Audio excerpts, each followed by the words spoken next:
نحمده ونستعينه ونستغفره ونعوذ بالله من شرور أنفسنا ومن سيئات أعمالنا.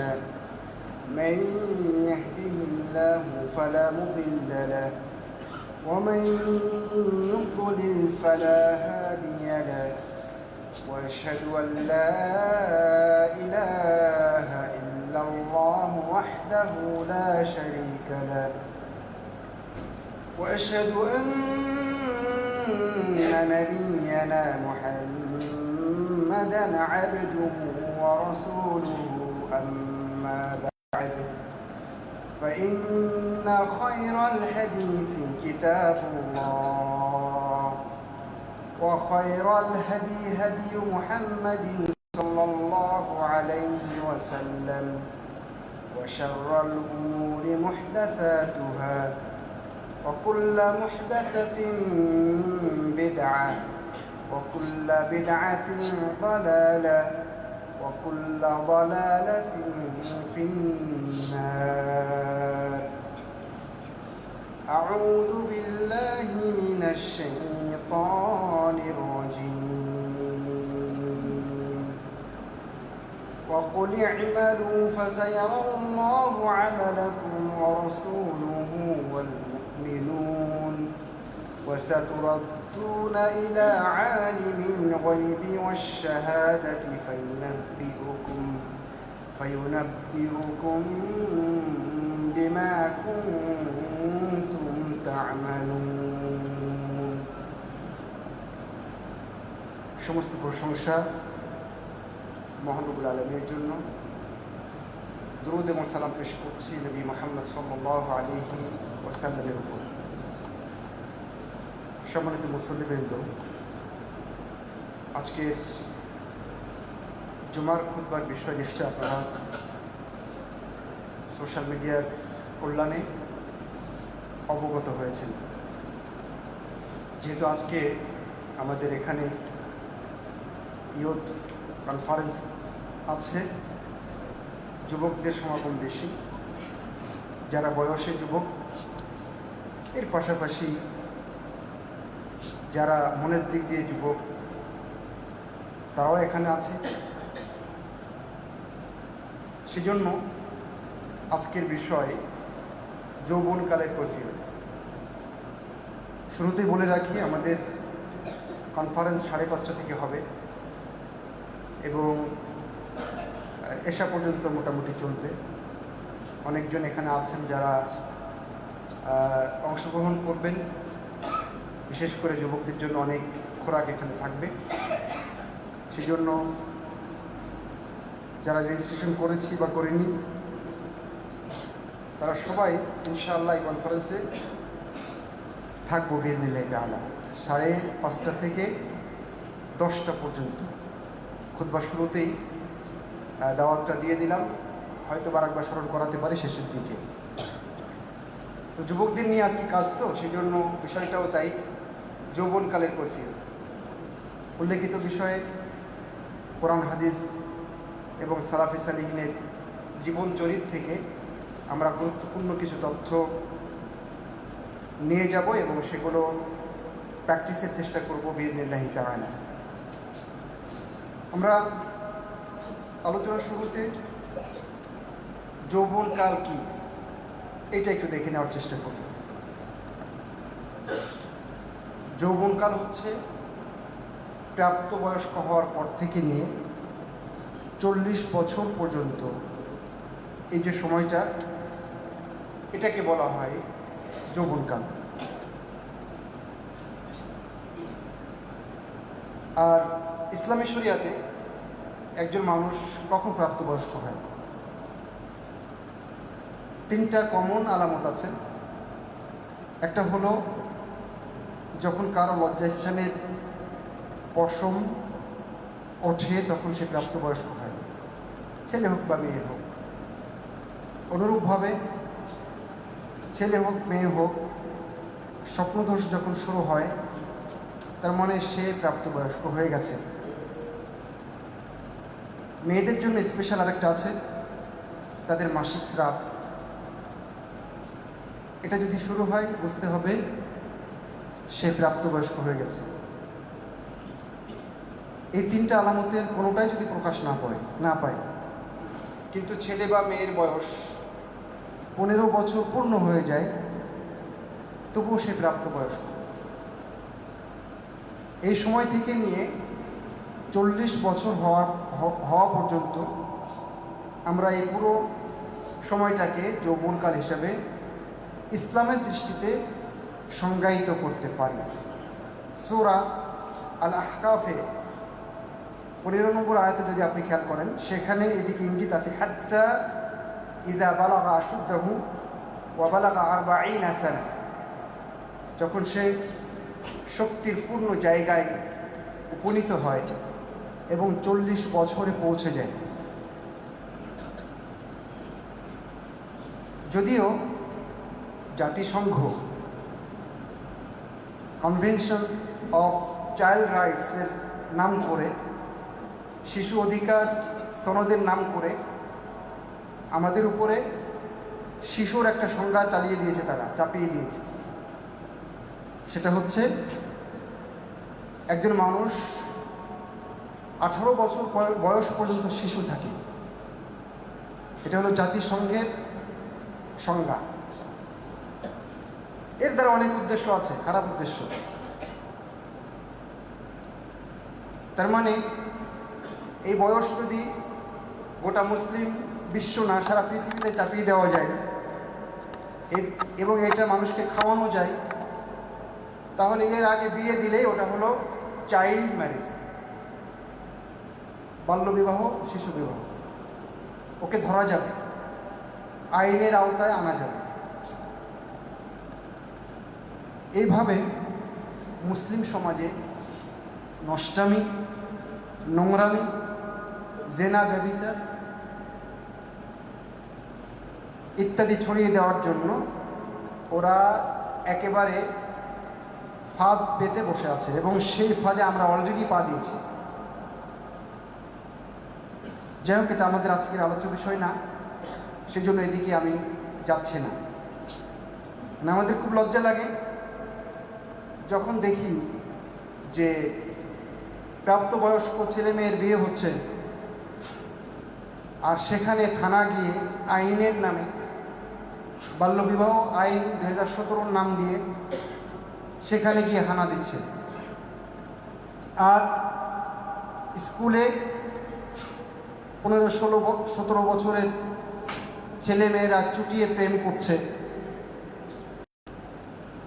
অলিতে গলিতে, পার্কের গাছতলায়, বিভিন্ন জায়গায় অবৈধ সম্পর্কে লিপ্ত হচ্ছে। এতে তাদের কোনো মাথা ব্যথা নেই।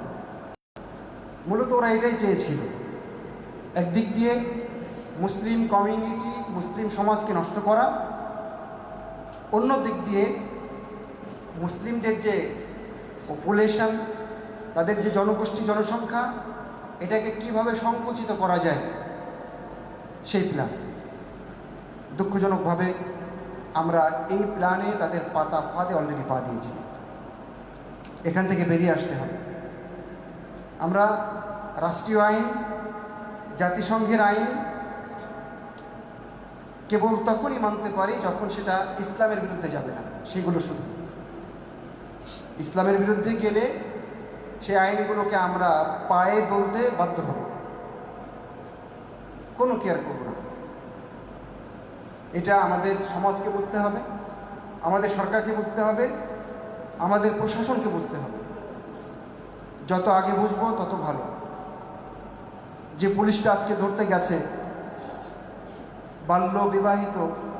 কথিত বাল্য বিবাহিত ছেলেটাকে, মেয়েটাকে, বিয়েটাকে নস্যাৎ করতে গেছে, সে দেখবেন তার বাপের 7 নম্বর বাচ্চা, 8 নম্বর বাচ্চা। তার বাপও বিয়ে করেছিলেন যখন 16 বছর বয়স ছিল, আর মায়ের বয়স 13 বছর ছিল। দুঃখজনক হলেও সেই এখন আইন প্রয়োগ করতে যাচ্ছে।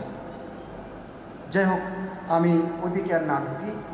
ইসলামের দৃষ্টিতে আমরা বুঝতে পারলাম যে যৌবনকাল কাকে বলে। একটা সময় মানুষ কিছুই ছিল না,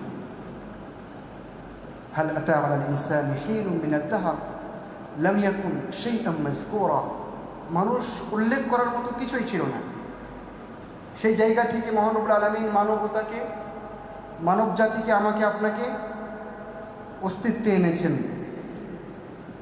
এবং সূরা আল ইনশিকাকের 19 নম্বর আয়াতের বিবরণ অনুযায়ী লা তারকাবুন্না তাবাকান আন তাবাক, অনেকগুলো স্তর পেরিয়ে আমরা একটা সময় যৌবনে পদার্পণ করে থাকি। সূরা আল হজ্জের 5 নম্বর আয়াতে মহান রব্বুল আলামিন এই স্তরগুলো আরও স্পষ্টভাবে বর্ণনা করেছেন। যাই হোক, যৌবনকাল যেটা নিয়ে কথা, আজকের আলোচনার বিষয়, আজকে আমাদের বিকালের ইয়ুথ কনফারেন্স, এই যৌবনকাল অত্যন্ত গুরুত্বপূর্ণ। এই জন্য যখন জান্নাতীরা জান্নাতে প্রবেশ করবেন, তখন মহান রব্বুল আলামিনের পক্ষ থেকে ঘোষক ঘোষণা করবেন কয়েকটা ঘোষণাগুলোর মধ্যে থাকবে, তোমরা এখন চিরকাল এখানে থাকবে, তোমাদের আর কখনো মরণ হবে না, এখানে তোমরা চিরকাল থাকবে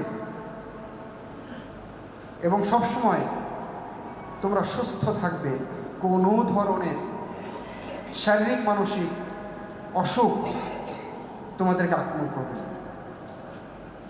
আরেকটা ঘোষণা থাকবে, ওয়া ইন্না লাকুম আন তাশিব্বু ফালা তাহরামু আবাদা, এখানে তোমরা চিরকাল যুবক থাকবে, কখনোই বুড়ো হবে না। তাহলে যৌবনকালটা কত গুরুত্বপূর্ণ, যে জান্নাতে এই বয়সটাতেই মানুষ চিরকাল থাকবে, ছেলে মেয়ে সবাই। নিশ্চয়ই এই বয়সটা মানুষের জন্য, মানুষের কাছে অত্যন্ত আকর্ষণীয় এবং প্রিয়, তাই না? সেজন্যই তো মহান রব্বুল আলামিন এই বয়সের উপরেই মানুষকে জান্নাতের ভেতরে অনন্তকালের জন্য রেখে দিলেন। এখন আলোচ্য যে বিষয়টা, সেখানে আসি। যৌবনকালের কৈফিয়ত বলতে আমরা কি বুঝি? আসলে আজকের যে শিরোনামটা নেওয়া হয়েছে সেটি সুনানে তিরমিজির একটি হাদিস, যেখানে রাসূলুল্লাহ সাল্লাল্লাহু আলাইহি ওয়াসাল্লাম বলেছেন, লা তাজুলু কদামু ইবনি আদম ইয়াওমাল কিয়ামাতি মিন ইনদি রাব্বিহি হাত্তা ইউসআলা আন খামস, আদম সন্তানের পা কিয়ামতের ময়দানে মহান রব্বুল আলামিনের সামনে থেকে এক ধাপও সামনে অগ্রসর হতে পারবে না, যতক্ষণ না তাকে 5টা কোশ্চেন, 5টা প্রশ্ন করা না হবে। তার প্রথম প্রশ্ন হচ্ছে আন উমরিহি ফিমা আফনা, তার বয়স সম্পর্কে জিজ্ঞেস করা হবে, কিসে সে ব্যয় করেছে। ওয়ান শাবাবিহি ফিমা আবলা, দিস ইজ দ্য পয়েন্ট, এটাই হচ্ছে আমাদের আলোচ্য বিষয়। তার যৌবনকাল সম্পর্কে জিজ্ঞেস করা হবে, কোন জায়গায় সে তার এই কাঙ্ক্ষিত প্রিয় সময়টাকে সে ব্যয় করেছে। ওমালিহি মিনান ইকতাসাবাহু ওয়া ফিমা আনফাকা, তার মাল সম্পর্কে তাকে জিজ্ঞেস করা হবে, উপার্জন কোত্থেকে হয়েছে, খরচটা কোথায় হয়েছে। ওয়া ফিমা আমিলা ওয়া মাযা আমিলা ফিমা আমিল ফিমা আলিম, আর সে যা জ্ঞান অর্জন করেছে তা সে অনুযায়ী আমল করেছে কিনা। এই 5টা প্রশ্ন, 5টা প্রশ্নের দ্বিতীয় প্রশ্ন হচ্ছে যৌবন বয়সটা আমি আপনি, ছেলে মেয়ে কোথায় ব্যয় করেছি বা ব্যয় করছি। তার আগে যে 5 কোশ্চেন ছিল, প্রথম প্রশ্নটা ছিল, সেখানে ছিল বয়স সম্পর্কে প্রশ্ন হচ্ছে, বয়সের ভিতরে যৌবনকাল আছে কিনা। শিশু অবস্থা আছে, যৌবনকাল আছে, বৃদ্ধাবস্থা আছে, সব কিছু আছে, তাই না? জীবনের প্রত্যেকটা স্টেজ ধাপ এই বয়সের মধ্যে আছে, কিন্তু বয়সের কথা বলার পরে মহান রব্বুল আলামিন তার রাসূলের মারফত আমাদেরকে আবার জানিয়ে দিলেন যে যৌবনকাল। তার মানে এটা একটা ম্যাটার, এটা একটা বিশেষ কিছু। মূলত এখান থেকে আমরা আজকে আলোচনার শিরোনামটা নিয়েছি যৌবনকালের কৈফিয়ত। কেন মহান রব্বুল আলামিন বিশেষভাবে যৌবনের কথা উল্লেখ করেছেন? এই প্রশ্ন কোথায় হবে? কিয়ামতের দিন, তাই না? কার সামনে? মহান রব্বুল আলামিনের সামনে। মহাপরাক্রমশালী, আজিজ, কওয়ি, যুল ইন্তিকাম মহান রব্বুল আলামিনের সামনে এই প্রশ্ন হবে, তিনি প্রশ্ন করবেন। অত্যন্ত গুরুত্বপূর্ণ। সেদিন এই প্রশ্নের সময় আর কেউ থাকবেন না। মহান রব্বুল আলামিনের সামনে কেবল আমাকেই থাকতে হবে। এই মুহূর্তটা এত গুরুত্বপূর্ণ যে এরপরে আপনার ঠিকানা হয় জান্নাত না হয় জাহান্নাম। অত্যন্ত ক্রিটিক্যাল একটা মোমেন্ট। সেজন্য এই কৈফিয়ত সম্পর্কে, এই প্রশ্ন সম্পর্কে এবং এই প্রশ্নের জবাব নিয়ে আমাদের চিন্তা করা উচিত। সেদিনের এই প্রশ্ন এমন প্রশ্ন যে প্রশ্নকে সামনে রেখে আমাদের প্রতিদিন কান্না করা উচিত, কারণ এই প্রশ্ন থেকে কেউ বাদ যাবেন না। ছোট বড়, যুবক, বৃদ্ধ, নারী পুরুষ, নবী রাসূল, সাহাবায়ে কেরাম, কেউ বাদ যাবেন না। মহান রব্বুল আলামিন সূরা আরাফের ভিতরে বলেছেন, ফালানাসআলান্নাল্লাযীনা উরসিলা ইলাইহিম ওয়ালানাসআলান্নাল মুরসালিন। অবশ্যই অবশ্যই যাদের কাছে আমি রাসূলদেরকে পাঠিয়েছি তাদেরকে প্রশ্ন করব, অবশ্যই প্রশ্ন করব, এবং এমনকি আমি রাসূলদেরকেও প্রশ্ন করব। সুতরাং আল্লাহর সামনে উপস্থিত হওয়ার এই যে মুহূর্ত, এটাকে আমাদের স্মরণ রাখা উচিত, বিশেষ করে যুবকদেরকে। জাইনুল আবিদিন আলী ইবনুল হুসাইন তিনি যখন সালাতে দাঁড়াতেন তখন তার গায়ের রং পরিবর্তন হয়ে যেত। ইবনে আসাকির তারিখে দিমাশকে এই কথাটা উল্লেখ করেছেন। তাকে বলা হতো, আপনি সালাতে গেলে কেন আপনার রং পরিবর্তন হয়ে যায়? তিনি বলতেন, আলা তাদরুন বাইনা ইয়াদাই মান আকিফ। তোমরা কি জানো না কার সামনে এখন দাঁড়াচ্ছি আমি? আমি তো এখন আল্লাহর সামনে দাঁড়াচ্ছি। সেজন্য আমার এরকম প্রস্তুতি থাকা উচিত। জি, এটাই ছিল সালাফে সালেহিনের নীতি। দুনিয়াতে আল্লাহর সামনে দাঁড়াতে গিয়ে যদি মানুষের অবস্থা এই হয়, তাহলে পরকালে আমাদের অবস্থা কেমন হওয়া উচিত? আগের করা প্রশ্নটার দিকে আবার ফিরে যাচ্ছি যে যৌবনকালকে মহান রব্বুল আলামিন, ইসলাম, নবী মুহাম্মদ সাল্লাল্লাহু আলাইহি ওয়াসাল্লাম কেন স্পেশালি বেছে নিয়েছেন? এর উত্তর, এটা হলো চরম শক্তির একটা জায়গা। এই সময় শারীরিক শক্তি থাকে, উদ্যমতা থাকে, প্রাণ চঞ্চলতা থাকে। মহান রব্বুল আলামিন সূরা রুমের 54 নম্বর আয়াতে বলেছেন যে মানুষ দুর্বল থাকে, তারপরে সেখান থেকে তাকে শক্তি দেওয়া হয়, এরপরে আবার দুর্বল হয়ে যায়, বিরুদ্ধ হয়ে যায়।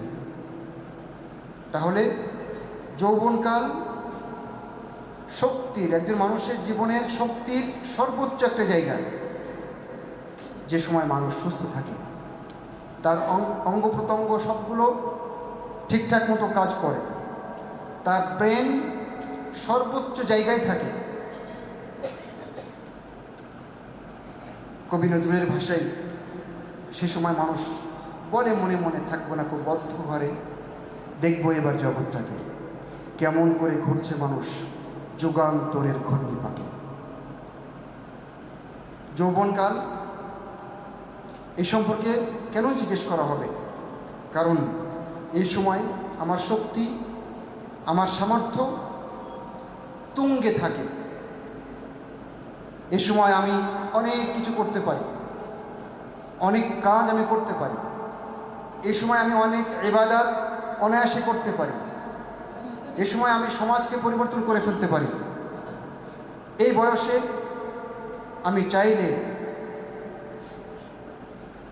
পুরো রাষ্ট্রে একটা সংশোধন পরিবর্তন আনতে পারি।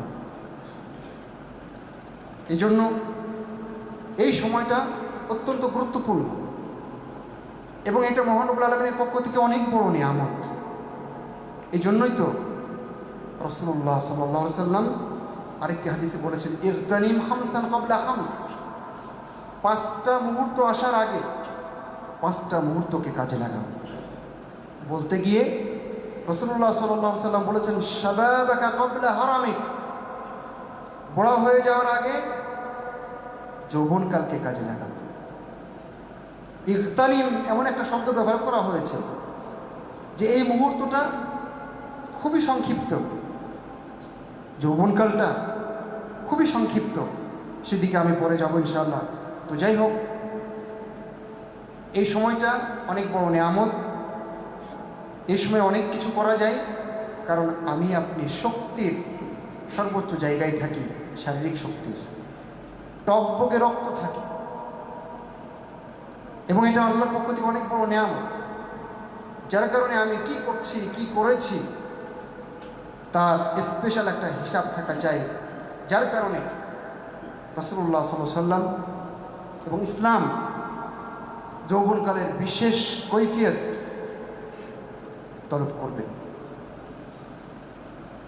ইমাম ইবনুল জাওজি বলেছেন, ইন্নামা খুস্সাস শাবাবু বিযিকরি, এখানে যুবকদেরকে বিশেষভাবে উল্লেখ করার কারণ হচ্ছে লিআন্নাহু জামানুল কুদরা আলা ইবাদা, কারণ এই সময় ভালো ইবাদত করা যায়, শক্তি থাকে। ওয়া জামান মুজাহাদাতিন নফস, এই সময় নিজের প্রবৃত্তির বিরুদ্ধে যুদ্ধ করা যায়। ফাইদা মাদা জামানুশ শাবাব, যখন এই যৌবনকাল চলে যায়, কাল্লাতিল জাওয়ারিহ ওয়া দাউফাতিল কুওয়া, তখন অঙ্গ প্রত্যঙ্গ ক্লান্ত পরিশ্রান্ত হয়ে যায়, সব কিছু নিস্তেজ হয়ে আসে, শক্তি দুর্বল হয়ে যায়, তখন চাইলেও অনেক কিছু করতে পারি না। পয়েন্ট 1, 2 নম্বর পয়েন্ট, এই সময় শারীরিক শক্তি যেমন থাকে, তেমনিভাবে এই সময় মানসিক শক্তিও থাকে তুঙ্গে। এমনকি আমাদের জৈবিক যে চাহিদা, সেটাও সর্বোচ্চ লেভেলে অবস্থান করে। যার কারণে যৌবনকালের কৈফিয়ত একটা বিশেষ কৈফিয়ত।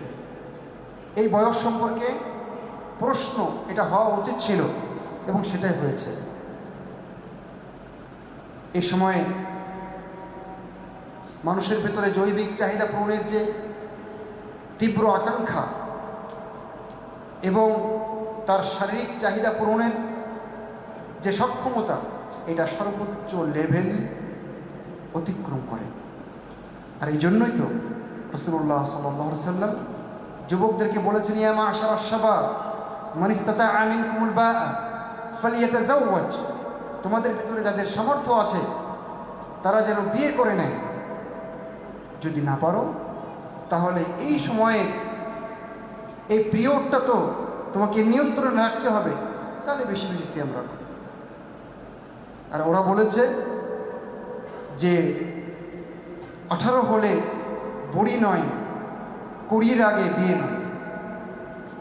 তার মানে যখন সে নিজেকে সামাল দিতে পারবে না, জেনা করবে, ব্যভিচার করবে, কারো মেয়েকে ধরে আনবে, কারো ছেলেকে পটিয়ে বিভিন্ন পার্কে নিয়ে যাবে, সমাজ নষ্ট করবে, এটাই ওরা চায়।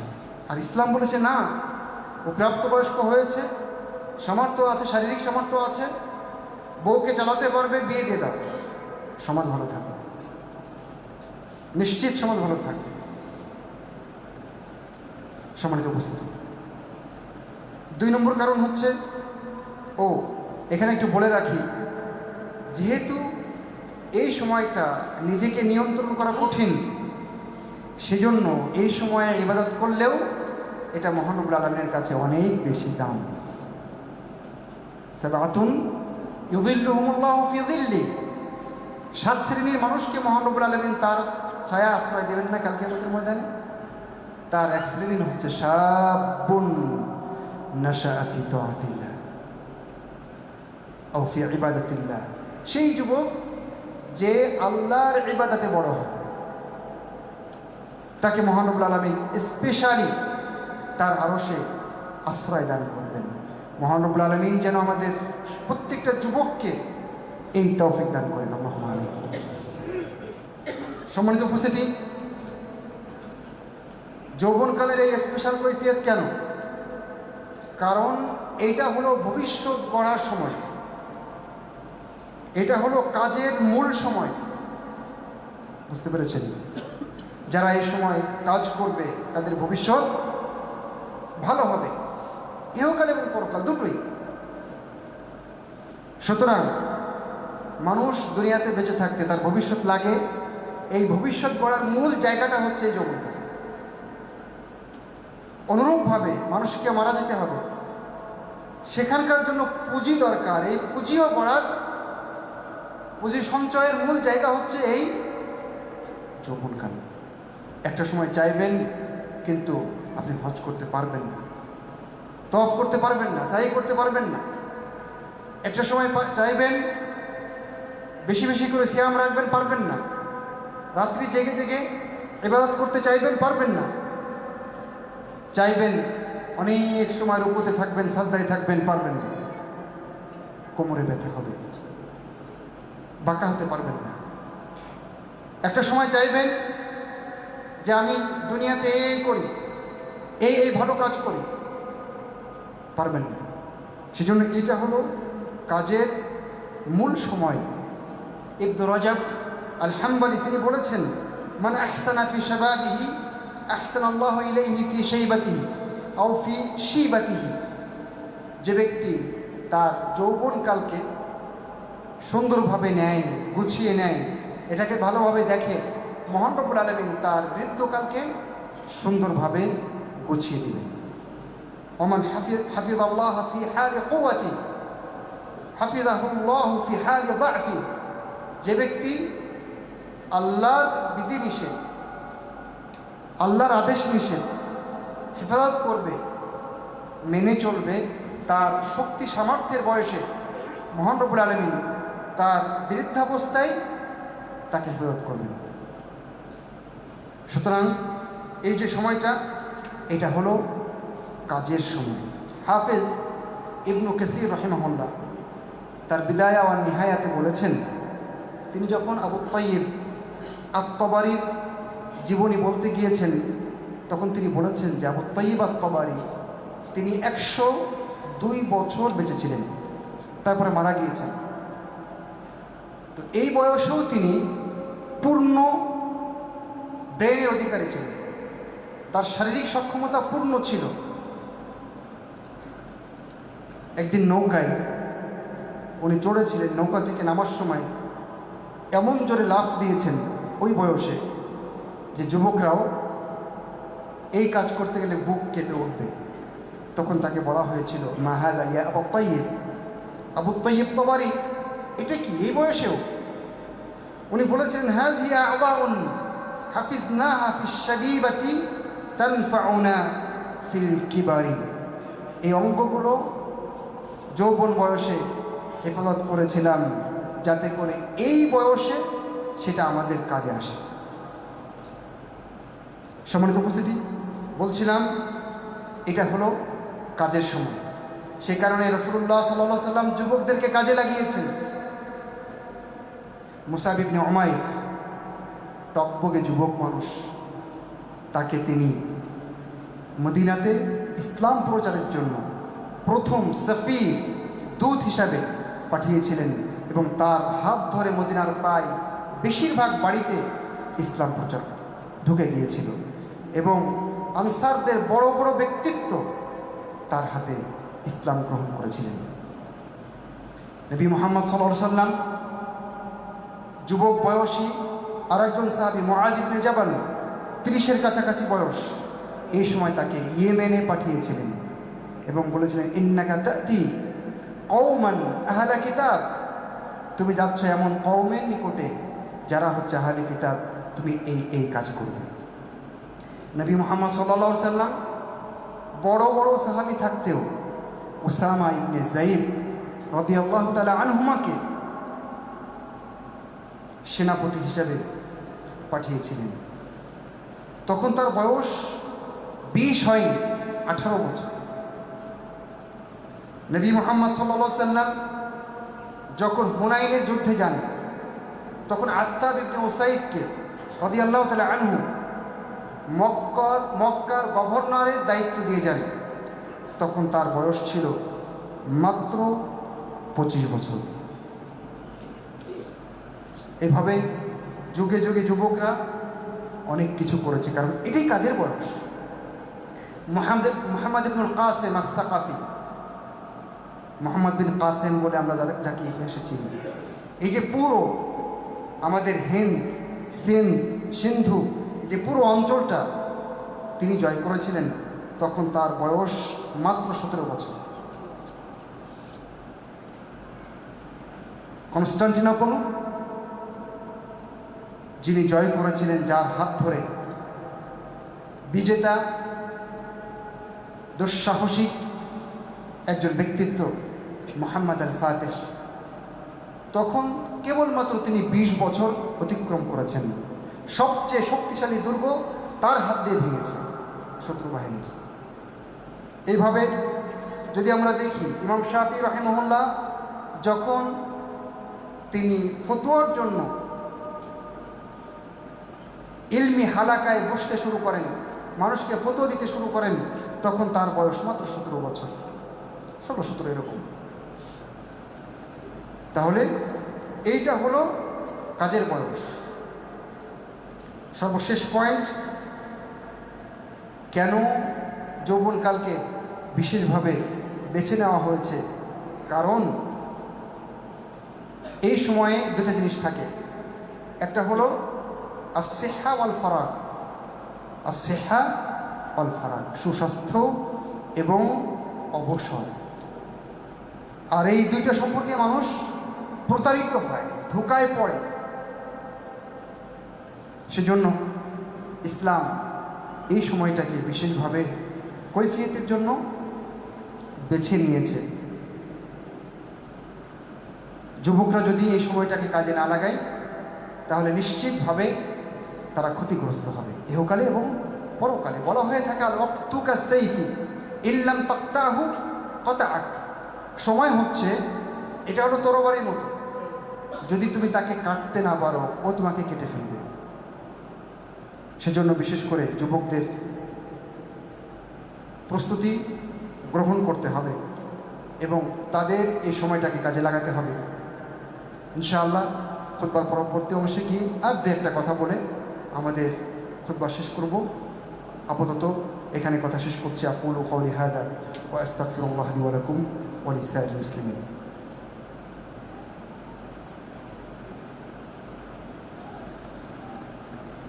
إن الحمد لله على إحسانه والشكر له على توفيقه وامتنانه وأشهد أن لا إله إلا الله وحده لا شريك له تعظيما لشأنه وأشهد أن نبينا محمدا عبده ورسوله داعيا إلى رضوانه وعلى آله وأصحابه وإخوانه أما بعد।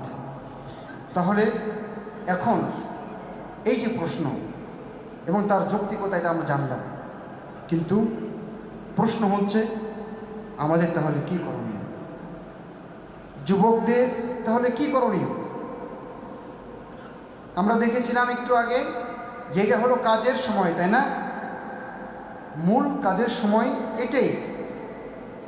এই জন্য হাফসা বিনতু সিরিন, মুহাম্মদ ইবনে সিরিনের বোন, তিনি বলছেন ফাইন্নী মা ওয়াইতুল আমালা ইল্লা ফিশ শাবাব, মানে যৌবনকালে ছাড়া অন্য সময় কাজ করা যায় এটা আমি মনে করি না।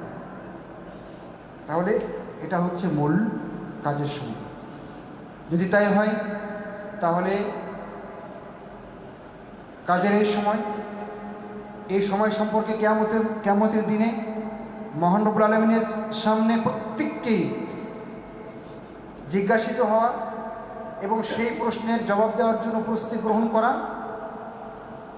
সবগুলোকে সামনে রেখে আমরা বলতে পারি খুবই সংক্ষিপ্ত করে যে আমাদের যুবকদেরকে প্র্যাকটিসিং মুসলিম হতে হবে, সহজ কথায়। আর প্র্যাকটিসিং মুসলিম মানে তাকে বিশুদ্ধ আকীদা এবং ঈমানের অধিকারী হতে হবে প্রথম। এরপরে তাকে আমলে, আখলাকে, চালচলনে, ওঠা বসায়, লেনদেনে সর্বোত্তম হওয়ার চেষ্টা করতে হবে। নিয়মিত 5 ওয়াক্ত সালাত আদায় করতে হবে। দিনের মৌলিক জ্ঞান প্রত্যেকটা যুবককে অবশ্যই অর্জন করতে হবে। ইনশাআল্লাহ বিকালে যখন, সন্ধ্যার পরে যখন কথা হবে, তখন ফিতনা থেকে বাঁচার যে উপায়গুলো আছে সেগুলো নিয়ে কথা বলবো। অন্যান্য আরও স্কলার আছেন যারা আজকে ইউথ কনফারেন্সে আলোচনা রাখবেন। ইনশাআল্লাহ সবাই থাকার চেষ্টা করবেন, সবাই ছেলে মেয়ে সবাইকে নিয়ে আজকে এই প্রোগ্রামে থাকার চেষ্টা করবেন বিইذنিল্লাহি তাআলা। তাহলে আলোচনা শেষ করছি। একটাই কাজ, সেটা হলো প্র্যাকটিসিং মুসলিম হওয়া। সভ্যতার নামে, কৃষ্টি কালচারের নামে কোনো প্রকার ধার করা, পাশ্চাত্য থেকে আসা, ইসলামের সাথে সাংঘর্ষিক, মুসলিমদের কৃষ্টি কালচারের সাথে সাংঘর্ষিক কোনো প্রকার সভ্যতায় জড়িয়ে যাওয়া যাবে না। যুবকদেরকে এই স্রোতে গা ভাসিয়ে দেওয়া যাবে না, বরং সবাইকে, প্রত্যেকটা যুবককে প্র্যাকটিসিং মুসলিম হওয়ার পাশাপাশি তুমি যে প্র্যাকটিসিং মুসলিম এটাকে নিয়ে গর্ববোধ করা শিখতে হবে। এটাই আমাদের করণীয়। যদি আমি ইহকালে কিছু করতে চাই, যদি আমি পরকালে মুক্তি পেতে চাই। মহান রব্বুল আলামিন আমাদের যুব সমাজকে রক্ষা করুন। মহান রব্বুল আলামিন তাদের রক্ষা করার মধ্য দিয়ে, তাদেরকে ইসলামের সুশীতল ছায়ায় আসার মধ্য দিয়ে আমাদের সমাজ, আমাদের রাষ্ট্র, গোটা পৃথিবীকে সুন্দর পৃথিবী হিসেবে গঠন করার তৌফিক দান করুন।